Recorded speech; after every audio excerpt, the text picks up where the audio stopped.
Class 11 पूरी तरह खत्म, या फिर तुम्हारा क्लास 11 बर्बाद हो गया है, या फिर क्लास 11 का कुछ चैप्टर तुमने छोड़ दिया। ठीक है, तो फिर क्लास 12 स्टार्ट कैसे करें? ये सवाल अभी कुछ बच्चे के माइंड में होंगे कि क्लास 12 कैसे स्टार्ट करें, या फिर जो लेक्चर आए इसमें देखो या पढ़ो, ऐसे ही करते जाओ, कुछ समझ में आए या ना आए बस रटा मार दो। ऐसे करोगे तो बोर्ड में मार्क नहीं आएंगे। पहली बात, बोर्ड में मार्क नहीं आएंगे। दूसरी बात, कॉम्पिटेटिव एग्जाम से JEE NEET whatever may be, ओयूटी, IISER NISER whatever may be, the competitive exam clear नहीं होंगे। तो फिर पढ़ना कैसे है वो बात करेंगे, उसके बाद सोल्यूशन चैप्टर जो है वो स्टार्ट करेंगे, क्योंकि ये सोल्यूशन चैप्टर का पहला लेक्चर है। हम सोल्यूशन चैप्टर एनी हाउ आज स्टार्ट नहीं करेंगे, क्योंकि अप्रैल 1 मतलब सोल्यूशन चैप्टर स्टार्ट होना चाहिए, और होना भी जरूरी है। क्योंकि अगर टाइम पे शुरू होगा तो फिर टाइम पे खत्म होगा, रिवीजन होगा, टेस्ट सीरीज चलेगा, तो सब कुछ सही सही चलेगा। ठीक है, तो बेसिकली हम 4 डेज क्लास लेंगे, या फिर टाइम के हिसाब से हम लेक्चर अपलोड करते रहेंगे, आप लोग देखते रहिए। ठीक है, तो कैसे क्लास 12 स्टार्ट करें जैसे कि हमारा स्कोर 90% हो जाए, या फिर 90% अबव हो जाए। तो 90% होना भी चाहिए, क्योंकि तुम लोग बहुत परिश्रम करते हो या फिर लेबर करते हो, जिसके वजह से तुम्हें मिलना भी चाहिए। हार्ड वर्किंग बंदे हो यार तुम। ठीक है, चलो क्लास 12 स्टार्ट कैसे करें ये जानना चाहिए। तो क्लास 11 की कुछ टॉपिक्स जो कि क्लास 12 में तो जरूर आएगा, क्योंकि क्लास 11 का कुछ रिलेशन तो होगा, समझ रहे हो ना, कुछ रिलेशनशिप होंगे। ठीक है, क्लास 12 के साथ चलो बात करते हैं। इसके यहाँ पर जो रिलेशनशिप बात है, दूसरा रिलेशनशिप नहीं है, पढ़ाई की बात हो रही है। ठीक है ना, कुछ गलत मतलब मत निकाला ना, निकलना भी नहीं चाहिए, क्योंकि हम पढ़ने आए हैं, बस पढ़ेंगे, कुछ बकवास नहीं है, सिर्फ पढ़ना है। तो क्या करना चाहिए, जो भी क्लास 11 की ज़रूरत टॉपिक है मैं डिस्कस करते रहूँगा चैप्टर पढ़ाने के साथ साथ। तो इसीलिए कोई दूसरा टाइम नहीं मत निकालो, जैसे कि मैं क्लास 11 पहले पढ़ लूँ उसके बाद क्लास 12 स्टार्ट करूँ, नहीं तो मैं बर्बाद हो जाऊँगा। ऐसा कुछ नहीं है, बस रिलैक्स रहो। जो जिस दिन मैं जो भी कुछ पढ़ाऊँ बस उसे देखते जाओ, लिख। मैं हमेशा क्या करना चाहिए, पढ़ने से पहले कॉपी पेन निकाल के इसे लिखो। कॉपी पेन साथ में होना चाहिए, क्योंकि लिखना जरूरी है। जितना लिखोगे प्रैक्टिस उतना ज़्यादा होगा, प्रैक्टिस जितना ज़्यादा होगा स्कोरिंग एरिया उतना ही ज़्यादा एक्सपांड करेगा, स्कोरिंग जितना एक्सपांड करेगा तो परसेंटेज भी बढ़ेगा। ठीक है ना, तो ये केमिस्ट्री के लिए नहीं है, सब फिजिक्स हो, मैथ हो, बायोलॉजी हो, वट एवर में भी बस तुम्हें लिखना चाहिए, समझना चाहिए, लिखना चाहिए। जितना तुम लिखोगे तुम्हारा प्रैक्टिस उतना ही ज़्यादा होगा। ठीक है, चलो स्टार्ट करते हैं। जहाँ पर भी क्लास 11 का कोई भी टॉपिक आए मैं उससे नहीं छोड़ूंगा, तुम्हारे साथ डिस्कस करूंगा पूरी तरह, जब तक तुम्हें समझ में ना आ रहा है। सो भरोसा रखो, तुम भी एक दिन कामयाब बनोगे। ठीक है ना, चलो सोल्यूशन चैप्टर में, सोल्यूशन चैप्टर जो बेसिकली होता है ये फिजिकल केमिस्ट्री के अंदर में आता है। वेट, हाँ, फिजिकल केमिस्ट्री के अंदर में आता है, जिसमें बोर्ड एग्जाम में 6 to 7 मार्क क्वेश्चन आते हैं, और ज़्यादा डिफिकल्ट नहीं है। फिजिकल केमिस्ट्री बोले तो प्रॉब्लम न्यूमेरिकल्स इसकी बात होंगे, पर हम आपको बताएंगे ऐसा कुछ भी नहीं है। डिफिकल्ट लेवल एकदम जीरो है, ऐसा ही समझो। डिफिकल्ट लेवल एकदम जीरो है, क्योंकि जो प्रॉब्लम आएगा हम यहाँ पर सब कुछ डिस्कस करेंगे, क्वेश्चन भी प्रैक्टिस कराएंगे, जिसकी वजह से तुम्हारी जो स्कोरिंग एरिया है वो डेवलप हो जाएगा। प्रॉब्लम भी आप कर लोगे, बस जैसे जैसे हम समझाएं उस क्वेश्चन को प्रैक्टिस करते रहना, जो जो टैग समझें वो करते जाना। ठीक है, चलो स्टार्ट कर दे। Chapter number 1 physical chemistry, class 12 chemistry, solutions. What solution? Basically समझो, बात को समझो। ये एक कंटेनर है, या फिर तुम एक बीकर ले लो। ठीक है, घर पे भी कर सकते हो, but I am not responsible. Okay, छोटा छोटा एक्सपेरिमेंट भी तुम चाहो तो घर पे कर लो, कोई प्रॉब्लम नहीं है। ये एक बीकर है, जिसमें क्या है, ये वाटर है। क्या है ये? वाटर है। ठीक है, और तुम क्या करो, क्या करोगे, इसके अंदर शुगर क्यूब्स, शुगर क्यूब्स डालोगे। सपोज ये रहा तुम्हारा शुगर क्यूब्स। ठीक है, and then this is a glass rod, this is a glass rod, या फिर तुम्हारा जो स्पून होते हैं ये भी यूज कर सकते हो, कोई प्रॉब्लम नहीं। ग्लास रॉड, तुम क्या करोगे, स्टीयरिंग करोगे, ठीक है। तब तक स्टीयरिंग करते रहना जब तक ये डिजल्व ना हो जाए। कंप्लीटली डिजल्व हो गया, ठीक है। सपोज वाटर तुम 250 ml and cubes 5 grams, sugar cubes 5 grams, ठीक है।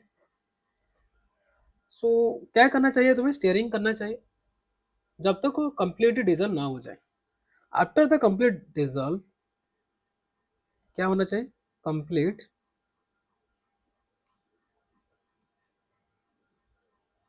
रिजल्ट होना जाना है, रिजल्ट हो जाना चाहिए, ठीक है। कोई केमिकल रिएक्शन हो रहा है, इसका मतलब कोई कलर चेंज हो रहा है, तुम्हें कोई कलर चेंज दिख रहा है, या फिर तुम्हें कोई टेम्परेचर या फिर हीट इवॉल्व रिक्वायरमेंट कोई ऐसा कुछ लगता है, कोई केमिकल चेंज नहीं हो रहा है। क्या हो रहा है, शुगर क्यूब्स डीजल हो रहा है, इसका मतलब शुगर क्यूब्स पानी के अंदर घुस रहा है। ऐसा ही कुछ समझो, पानी के अंदर मतलब जो वाटर मोलिकुल्स होते हैं, वाटर मोलिकुल्स के अंदर जो गैप होते हैं, जो छोटा छोटा स्मॉल गैप्स होते हैं, उस गैप्स में शुगर के जो आइटम्स है, जो मोलिकुल्स है, वो इसके अंदर जाते हैं। इसी वजह से हमें ये दिखाई नहीं दे रहा है, मतलब कि वो डीजल हो गया है, सल्यूबल हो गया है, ऐसा ही कुछ समझो। तभी हम बोलते हैं कि जहां पर कोई केमिकल चेंज नहीं होता है, ध्यान सुना, कोई केमिकल चेंज नहीं होता है, कंप्लीटली डिजल्व हो जाता है, हम सेपरेट नहीं कर सकते। अगर मैं तुम्हें बोलूंगा कि जाओ इसे फिल्टर कर लो, पहले फिल्टर कर लो, फिल्टर करने के बाद तुम्हें शुगर क्यूब और वाटर सेपरेट मिलेंगे, ऐसा होगा, नहीं होगा, ठीक है ना। तुम बोलोगे कि सर बेवकूफ हो क्या, शुगर तो कंप्लीट डिजल्व हो गए हैं और हमें कैसे मिलेगा फिल्टर करने से। बच्चे तुम सही बोल रहे हो कि ये नहीं मिलेगा, इसीलिए हम बोल रहे हैं जब कंप्लीटली डिजल्व हो जाए तभी हम बोलेंगे इसे सोल्यूशन। ये जो कंप्लीट डिजल्व हो रहा है इसे हम केमिस्ट्री में बोलेंगे होमोजेनियस मिक्सचर। क्या बोलेंगे, होमोजेनियस मिक्सचर, मतलब सोल्यूशन क्या है, ये होमोजेनियस मिक्सचर होते हैं जो कि कंप्लीटली डिजल्व हो जाता है एक दूसरे के साथ, हम इसे सेपरेट नहीं कर पाएंगे, ठीक है। हम इसे फिजिकली सेपरेट नहीं कर पाएंगे, but by the method of chemical reactions या फिर हीटिंग वगैरह वगैरह वो कर सकते हैं, बट फिजिकली जैसे कि मैं बोलूँ कि फिल्टर कर लो, ये नहीं हो सकता, ठीक है। सॉल्ट सोल्यूशन, मतलब सॉल्ट प्लस वाटर, ये भी एक एग्जांपल हो सकता है। सॉल्ट प्लस वाटर, ये क्या बनाएगा, सॉल्ट सोल्यूशन, ये भी कंप्लीटली डिजल्व हो जाता है। Sugar plus water, sugar plus water, ये क्या है, सुगार सोल्यूशन, क्लियर है। कंप्लीट डिजल्व होने के बाद हम इसे बोलते हैं होमोजेनियस मिक्सचर, क्या कहते हैं, होमोजेनियस मिक्सचर, ठीक है, कर लोगे। अगर मैं तुम्हें बोलूं कि सैंड प्लस वाटर, ये not a solution, not a solution, क्योंकि सैंड प्लस वाटर जो होते हैं वो हेटेरोजेनियस मिक्सचर होते हैं, हेटेरोजेनियस मिक्सचर। सो याद रखना, heterogeneous mixture are not a solution because they are not dissolved with each other, dissolve नहीं होंगे। तुम चाहो तो सैंड अलग कर सकते हो पानी से, कैसे, फिल्टर कर लो यार, आराम से अलग हो जाओ, अलग हो जाएगा, ठीक है ना। सो डेफिनेशन की बात करें तो लिखो डेफिनेशन, सिंपल सा definition according to the NCERT या फिर other books, you may write there, when two or more, when two or more chemically non reacting, पता है था कोई केमिकल रिएक्शन नहीं होगा, सो इसका मतलब chemically non reacting, chemically non reacting substances are mixed, substances are mixed together forming homogeneous mixture, forming homogeneous mixture, comma, the mixture is called, the mixture is called solution. ठीक है, simple सा definition, अगर इतना लंबा नहीं लिखना है फिर वन लाइन का लिखना है, सिंपल ऐसे लिखो, ये होमोजेनियस ए परफेक्टली, ऐसे ही लिख लो, और डेफिनेशन लिखो, और ये perfectly homogeneous mixture of homogeneous mixture of two or more components, two or more components are called, a perfectly homogeneous mixture of two or more components are called solution। ये भी सही definition है, आप चाहो तो इसे भी लिख सकते हो, क्योंकि हम डेफिनेशन की कोई ज़रूरत नहीं है, कोई पूछेगा नहीं, या फिर भाइबा में पूछ सकते हैं, जब practical interview sorry practical viva में जब जाओगे तभी शायद पूछ सकते हैं, पर एग्जाम में नहीं आता है डेफिनेशन, कोई पूछता नहीं है। ठीक है ना, ठीक है, चलो नेक्स्ट बात करते हैं सॉल्यूशन के टाइप्स के बारे में। तो सॉल्यूशन टाइप्स के बारे में बात करने से पहले हम कंपोनेंट की बात कर लेते हैं। जो सॉल्यूशन होते हैं, याद रखना, जो सॉल्यूशन होते हैं ये बेसिकली टू कंपोनेंट से, मिनिमम टू कंपोनेंट से बनता है, solute and solvent, solute and solvent. यहाँ पर तुम लिख सकते हो solute plus solvent equal to solution. ठीक है, अगर सल्यूट वन कंपोनेंट है, सॉल्वेंट वन कंपोनेंट है, तो इसे हम बोलेंगे बाइनरी सॉल्यूशन, बाइनरी सॉल्यूशन। इसका मतलब solution having two components, solutions having two components. अगर सॉल्यूशन में दो कंपोनेंट है, वन सॉल्यूट है वन सॉल्वेंट है, तो फिर हम इसे बोलेंगे बाइनरी सॉल्यूशन। दूसरा ternary solution, ternary solution that is three components, three components. ठीक है, quaternary solution, quaternary solution, so four components. Quaternary solution में कितने होंगे, फोर कंपोनेंट्स। ठीक है ना, कर लोगे, ternary three components, quaternary four components, binary two components।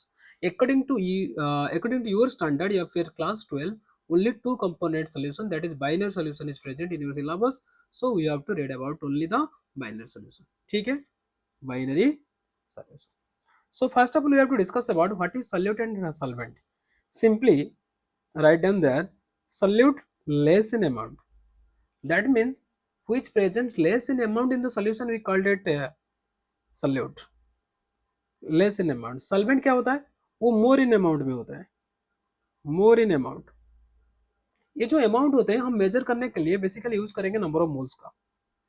क्या यूज करेंगे, नंबर ऑफ मोल्स का। ये सॉल्यूट हो या फिर सॉल्वेंट हो, हमेशा याद रखना नंबर ऑफ मोल्स यूज करना।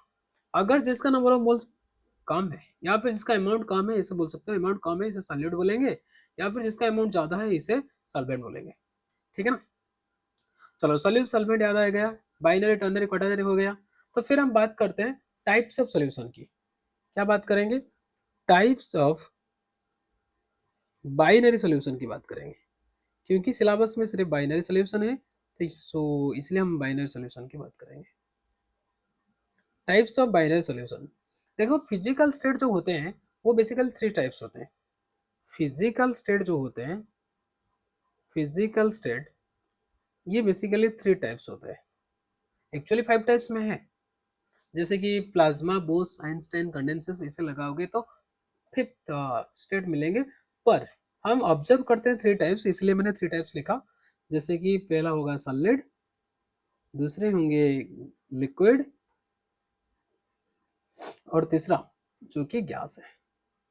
ठीक है, मन रखी दाओ, सॉरी बीच में उड़िया आ जाता है क्योंकि हम उड़ीसा से हैं, क्या करें मजबूरी है, मदर टंग से तो कभी कभी आ जाना चाहिए, आ ही जाएगा, थोड़ी एडजस्ट कर लेना, मैं कवर अप कर लूँगा, sorry. So physical state basically three types के होते हैं, जैसे कि हम ऑब्जर्व करते हैं सॉलिड, लिक्विड एंड गैस। ठीक है, तो फिर क्या है कि जो सोल्यूशन है ये थ्री टाइप्स के। पहला है बात करते हैं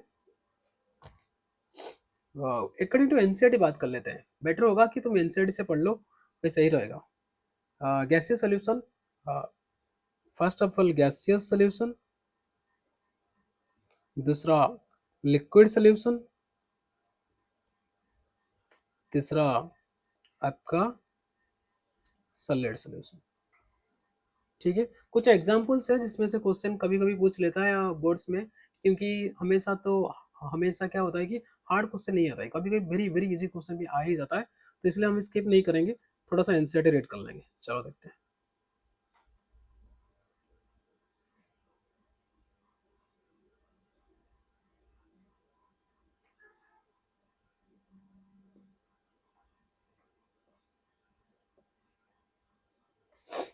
ये टेबल जो बुक में दिया गया है आपको ये याद रखना चाहिए, ठीक है, जरूरी भी है।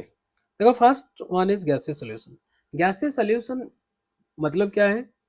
Solvent always gas, solvent always gas, ठीक है। सॉल्वेंट का जो स्टेट होगा, फिजिकल स्टेट होगा, वो गैसेस में होना चाहिए, तभी हम इसे गैसियस सोल्यूशन बोलेंगे। इसलिए सॉल्वेंट कॉलम में हमें हमेशा गैस रखना चाहिए। सॉल्यूट में भी गैस हो सकता है, लिक्विड हो सकता है, या फिर सॉलिड हो सकता है। स्टेट ऑफ द सॉल्यूट में भी changed, but in gaseous solution solvent is always gas, ठीक है ना। सॉल्वेंट को क्या करना चाहिए? ऑलवेज गैस में रखना चाहिए। बाकी जो सॉल्यूट है ये गैस हो सकता है, लिक्विड हो सकता है, सॉलिड हो सकता है, ठीक है। चलो एग्जाम्पल की बात करते हैं, क्योंकि एग्जाम्पल ही पूछते हैं। एनसीईआरटी बुक में जो भी एग्जाम्पल है वही से पूछेंगे, कई सॉरी बाहर से कभी नहीं आएगा, ठीक है ना। सो चलो बात करते हैं, जैसे कि gas gas mixture of oxygen nitrogen gas, मतलब H2O सॉरी N2O O2 के जो मिक्सचर होते हैं, या फिर O2 H2 वगैरह वगैरह जो मिक्सचर मिलते हैं, जो एयर, पर्टिकुलरली हम यहाँ पर लिख सकते हैं एयर। एयर क्या है? होमोजेनियस मिक्सचर, किसका? Gaseous solution. मन ने सॉरी हमेशा मन रख याद रखना, एयर क्या है? होमोजेनियस मिक्सचर, होमोजेनियस मिक्सचर, याद रखना एयर क्या है? homogeneous mixture, because all the gases are completely mixed with each other, we cannot separate them by saying that it may be oxygen come to me या फिर nitrogen go away from me, ऐसा कुछ नहीं होता है, जो भी है completely mix है। that's why we called it air is a homogeneous mixture, ठीक है। Don't say it is a heterogeneous mixture, जैसे कि हम बचपन में पढ़ते थे कि होमोजेनियस हेटेरोजेनियस थोड़ा सा डिफरेंस होता है। हम ऐसे सोचते थे कि यार में तो बहुत सारे गैसेस होते हैं, तो ये हेटेरोजेनियस होगा, ऐसा नहीं है, क्योंकि यहाँ पर जो मॉलिक्यूल्स है ये आपस में क्या होते हैं? घुल मिल जाते हैं। हम इसे फिजिकली देखने के बाद क्या करते हैं? सेपरेट नहीं कर सकते हैं ना, इसीलिए इसे होमोजेनियस बोलते हैं। उसके बाद लिक्विड एंड गैस, जैसे कि एग्जांपल है chloroform mixed with nitrogen gas. ये शायद 2014 या फिर 15 में एग्जाम में एक बार पूछा था कि chloroform mixed with nitrogen gas is an example of which type of solution. Option A gaseous solution, option B liquid solution, option C solid solution, option D both liquid and solid solution, ठीक है। So chloroform mixed with nitrogen gas मतलब क्या है? ये gaseous solution है। जो nitrogen है ये गैस, मतलब ये सॉल्वेंट है, और क्लोरोफॉर्म जो होता है ये लिक्विड स्टेट में होते हैं, ये यहाँ पर क्या है? सॉल्यूट है, ठीक है। तो उसके बाद कैम्फर इन नाइट्रोजन, ये कैम्फर इन नाइट्रोजन ये भी शायद एग्जाम में आया होगा, क्योंकि ये भी कैम्फर इन नाइट्रोजन, नाइट्रोजन यहाँ पर सॉल्वेंट है, कैम्फर यहाँ पर सॉलिड स्टेट में होते हैं, और ये सॉल्यूट है, ठीक है। याद रखना चाहिए, क्योंकि भूल जाओगे तो फिर तुम पछताओगे। ये मत भूलना कि टीचर ने नहीं पढ़ाया, ठीक है, टीचर पढ़ाया है, बस तुम्हें याद रखना है, लिखना है, प्रैक्टिस करना है प्रॉपरली एंड रेगुलरली, ठीक है। चलो उसके बाद हम देखते हैं लिक्विड सोल्यूशन। लिक्विड सोल्यूशन में सॉल्वेंट क्या होगा? लिक्विड स्टेट में होंगे, और सॉल्यूट क्या होंगे? गैस हो सकता है, लिक्विड हो सकता है, या फिर सॉलिड हो सकता है, ठीक है। Example oxygen dissolve in water, ethanol dissolve in water, glucose dissolve in water. So water fix है, मतलब वाटर मतलब सॉल्वेंट फिक्स है, सॉल्वेंट लिक्विड स्टेट में, पर ऑक्सीजन गैस स्टेट में, इथेनॉल लिक्विड स्टेट में, ग्लूकोज सॉरी